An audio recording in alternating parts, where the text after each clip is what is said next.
এতিয়া যিকেইজন স্বাভিমানী অসমীয়া কংগ্ৰেছ দলত আছে তেওঁলোকৰ অৱস্থাটো মহাভাৰতৰ যুদ্ধৰ আগত কৰ্ণৰ যিটো অৱস্থা হৈছিলে সেইটো হৈছে। কৰ্ণ মৃত্যু নিশ্চিত বুলি মাক কুন্তীয়ে গম পাইছিলে। গম পোৱাৰ কাৰণে কৰ্ণক সাগৰৰ পাৰত গৈ মাকে কৈছিলে যে তুমি পাণ্ডৱৰ ফালে গুচি আহা। তেতিয়া কৰ্ণই মাকক এটা উত্তৰ দিছিলে, আমাৰ গণেশ গগৈ ডাঙৰীয়াৰ শকুনি প্ৰতিশোধ নাটক যিসকলে পঢ়িছে জানিব যে হওক পাণ্ডৱ মোৰ নিজ সহোদৰ, হওক জননী কুন্তী, তথাপিতো বিফল নহ'ব মোৰ যৌৱনৰ পণ, শাখা মোৰ ভাতটা মোৰ গোটে তেজেৰে ৰাঙলী হৈছিলোঁ।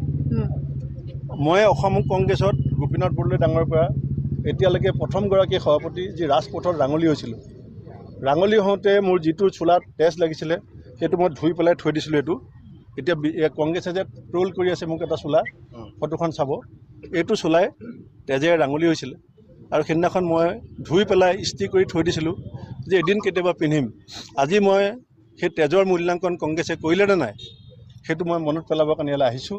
আৰু এই চোলাটো পিন্ধি আহিছোঁ সেইকাৰণে যে সেই তেজ বিজেপিৰ সৈতে যুদ্ধ কৰোঁতে হৈছিলে আৰু বিজেপিয়ে যদি সেয়া তেজ মূল্যাংকন কৰে মই ভাল